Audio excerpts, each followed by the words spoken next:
Salut tout le monde. Je me suis dit que j'allais faire un peu comme tout le monde. Tout le monde y va de son petit top, top 100, top 10, top 5, top machin. Je vais faire mon top 5 albums.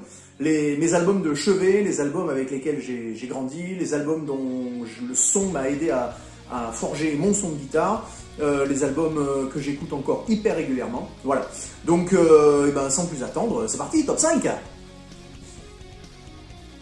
Alors, numéro 5, Ride the Lightning de Metallica, leur deuxième album studio avec la fine équipe, James Hetfield, Monsieur Main Droite à la guitare rythmique, Kirk Hammett qui, à l'époque, faisait quand même des putains de solos mélodiques, rapides. On pouvait chanter ces solos, ce qui est même pour moi une marque de fabrique d'un bon solo. On peut le chanter et le garder en mémoire.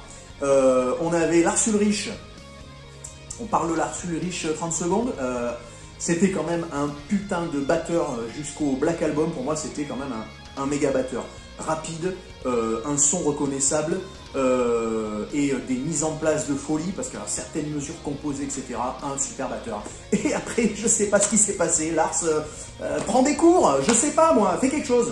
Bon, ça c'est fait. Hop, Lars Ulrich, c'est bon. Et puis Cliff Burton à la basse. Un bassiste au son mais inimitable. Un peu de disto sur sa basse ou un peu de saturation, je sais pas ce que c'est exactement, peut-être que c'est juste les amplis à fond. Et voilà, Cliff Burton à la basse qui nous a quittés en 86 avec un putain d'accident de bus en Suède. Voilà, Ride the Lightning, voilà quelques extraits, c'est parti.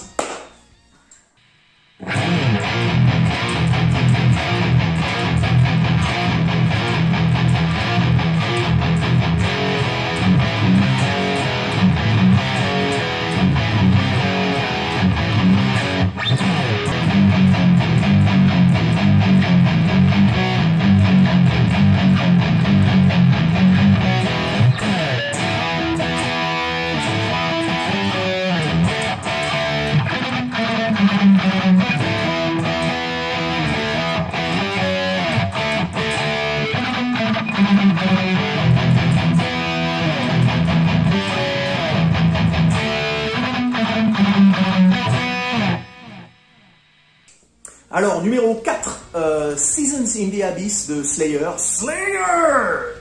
Oh, pardon, je me calme. Sorti en 90, c'est le 5e album du groupe, avec la fine équipe. Je vais dire souvent la fine équipe, vous allez voir, mais là c'est la fine équipe. Tom Araya, basse et chant. Non, je déconne, c'est quand même un chanteur de métal comme il faut. C'est pas hyper guttural, mais c'est puissant. C'est pas hyper mélodique, il doit y avoir 3 notes par chanson, 3 notes différentes, mais qu'est-ce que ça envoie. On a la paire magique dans le monde du trash, Jeff Hanneman et Kerry King, alors des mains droites monstrueuses. Alors beaucoup critiquent les solos de Slayer qui sont un peu, comment dire, pas hyper mélodiques, mais perso, moi j'adore. Voilà, c'est les goûts et les couleurs. Voilà.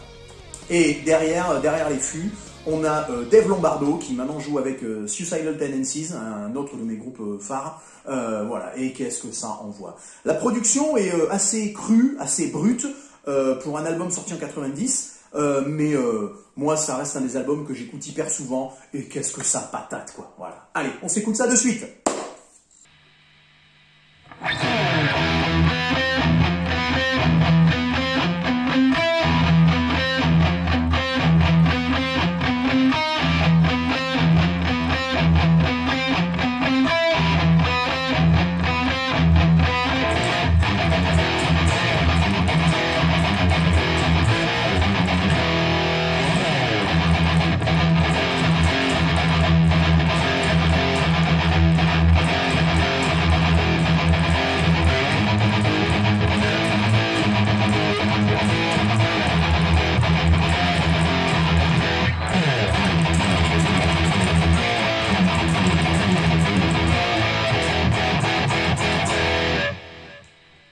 Ok, numéro 3, 1916 de Motorhead. Là aussi, un des premiers albums que j'ai écouté hors Maiden, parce que j'ai commencé que avec du Maiden, mais vous allez voir après. Un des premiers albums donc, que j'ai écouté dans le monde du métal, et j'ai pris une claque. Je sais pas, est-ce que c'est le son de guitare, la voix de Lemmy qui est à la fois hyper gutturale mais qui finalement, Lemmy chante assez aigu aussi, il faut envoyer quand même pour faire du Motorhead. On a Phil Taylor à la batterie, qui alors nous a quittés. Je trouve que la batterie a un son, il y a énormément de reverb sur cet album, mais ça le fait. Je sais pas pourquoi, ça le fait. On n'entend peut-être pas assez la grosse caisse, mais ça le fait. Les tomes sont des fois trop aigus, mais ça le fait quand même. Voilà. À la guitare, on avait une des rares périodes où Motorhead jouait avec deux guitaristes, donc Phil Campbell, qui est toujours là, enfin qui était toujours là, qui a suivi Motorhead pendant des années, et Wurzel, donc Michael Burston, qui lui nous a quittés en 2011 ou 2013, je sais plus. Voilà, aussi un putain de guitariste. Je sais pas d'où ils sortent ces deux-là. Ils n'étaient pas connus avant, de mémoire. Hein. Je ne sais pas s'ils ont participé à des gros projets avant de rejoindre Motorhead, mais des sacrés gratteux. Voilà.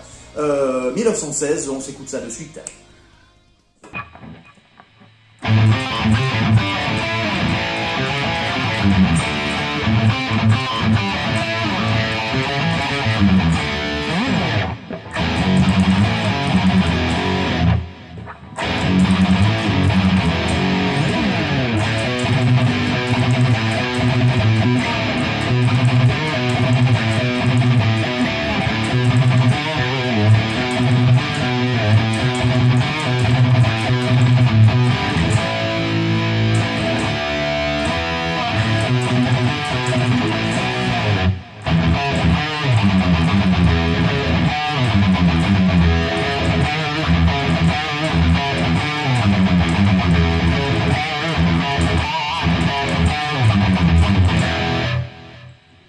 Ok, numéro 2, médaille d'argent pour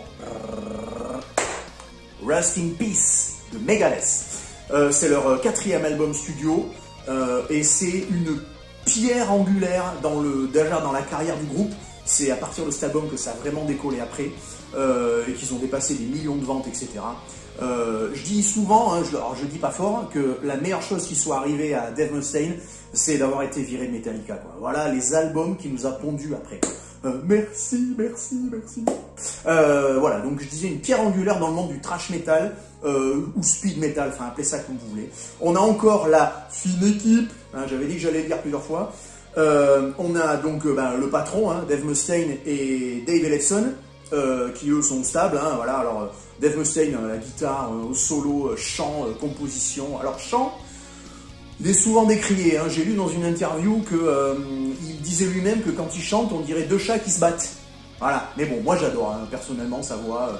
Il a un petit peu perdu là actuellement, mais bon, à un moment, il est passé par des trucs pas faciles. Voilà. Et alors, deux nouveaux arrivés dans cet album, Nick Menza à la batterie et Marty Friedman à la guitare. Les deux, bim, arrivent sur cet album. Et alors là, c'est magique. Déjà Nick Menza, moi j'adore tout ce qu'il fait, voilà, et alors lui aussi nous a quittés beaucoup trop tôt, voilà.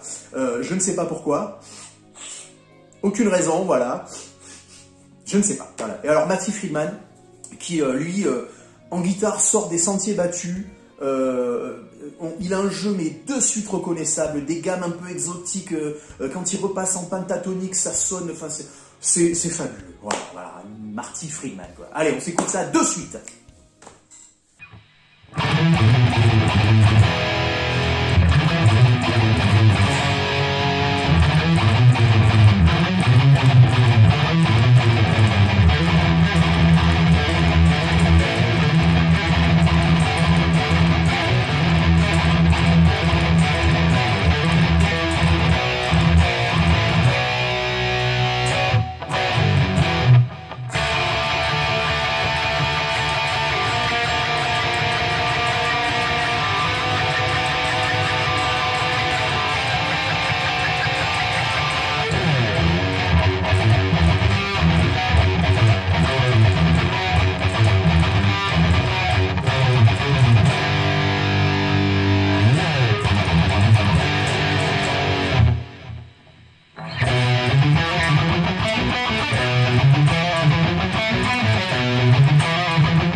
Alors numéro 1, forcément, première place du podium pour, évidemment, Iron Maiden, Seventh Son, comment vous dire?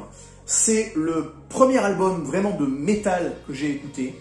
J'avais écouté un peu Led Zepp, un peu Deep Purple, donc je m'étais un peu familiarisé avec le son un peu saturé, les tempos rapides et machin. Et là, j'achète un Walkman, une cassette au pif. J'avais adoré la pochette, je me suis dit tiens, ça a l'air un peu ésotérique, mais en même temps un peu menaçant. Clac, boum, Seven Son. On a les accords de guitare sèche au début, parce qu'au début je faisais de la guitare sèche, je me dis tiens, c'est pas mal. La voix de Bruce Dickinson, à la fois mélodique mais un peu menaçante, et les petits accords de synthé, donc l'intro de Moonchild, et ensuite pam pam pam pam, et là j'ai été conquis de suite. Alors là c'était la fine équipe, c'est la dernière fois que je le dis, hein. Bon, en même temps c'est le dernier que je vous présente, donc forcément. Nico McBrain, la pieuvre. The fucking octopus, comme la plupart des batteurs l'appellent. Dave Murray, Adrian Smith, Bruce Dickinson au chant. Et alors le maître, hein, Steve Harris à la basse. Sur l'intro de Clairvoyante, par exemple, je ne savais pas ce que c'était qu'une basse, moi. J'entends cette intro, je ne savais pas ce que c'était que cet instrument. Et je l'ai écouté, mais peut-être, je sais pas moi, 500 fois cet album. Il n'y a rien à jeter, Des ambiances différentes à chaque morceau, des passages clairs, des passages lents, des passages rapides, vraiment rien. Des solos, mais ultra reconnaissables, chacun dans son style, entre la paire Dave Murray et Adrian Smith. Voilà, rien à jeter. Mon album de chevet. Si je devais en garder qu'un, ça serait celui-là. Allez, on s'écoute ça de suite.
Bon ben voilà, merci d'avoir regardé, j'espère que ça vous aura plu, j'espère qu'on a des albums en commun, voilà, n'hésitez pas à me dire dans vos commentaires vos albums à vous, préférés, etc., histoire de me faire découvrir d'autres choses, parce que on découvre à tout âge, même à mon âge de boomer, voilà.